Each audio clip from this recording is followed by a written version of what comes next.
Welcome to Sunday Reflections for this 20th Sunday in Ordinary Time. And for us here at Belmont Abbey College, it is the day the students are arriving back to begin the new school year. So it's the activity around, it's excitement around.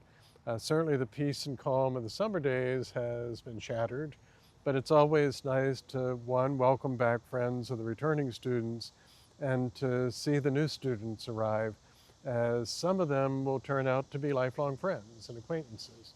So it's an exciting time, a time of a lot of energy here.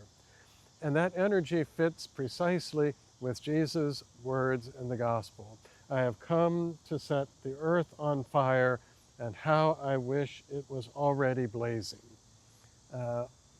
We're part of setting that world on fire, and are we blazing both with love for Jesus and fidelity to his mission? Are we his true disciples?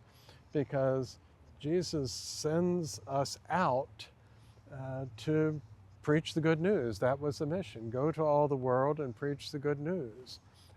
And that's the mission of the church, and for each of us who've been baptized.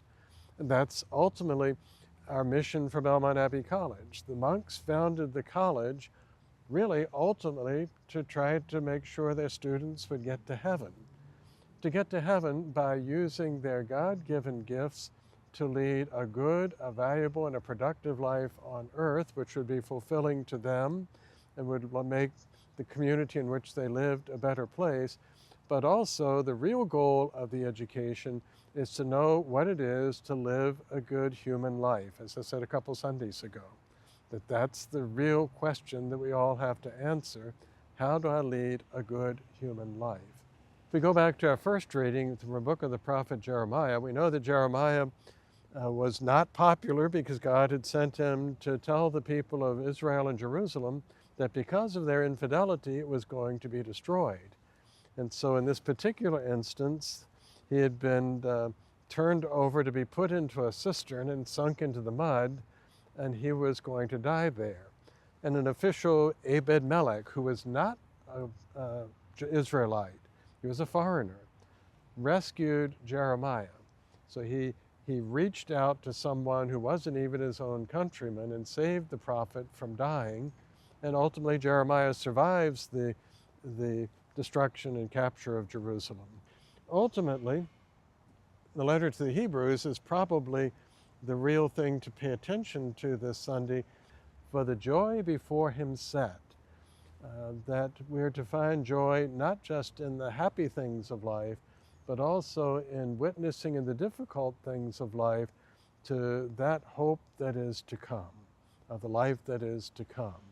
That the sufferings of this age are as nothing compared to the glory to be revealed in us, as St. Paul tells us. And we have this great cloud of witnesses.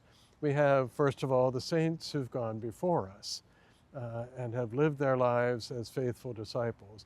We have the good people in our lives who we know, we recognize they're good. Are we part of that great cloud of witnesses? Are we witnessing to other people the joy of the promises that God has made us in Christ by raising him from the dead, which we celebrate each Sunday? So with the beginnings of a new school year, where we hope that these students will ultimately graduate to heaven one day because of the formation and education they received here, that's the message for all of us. Are we part of that great cloud of witnesses, witnessing to our unshakable hope in God's promises and keeping our eyes set on Jesus always?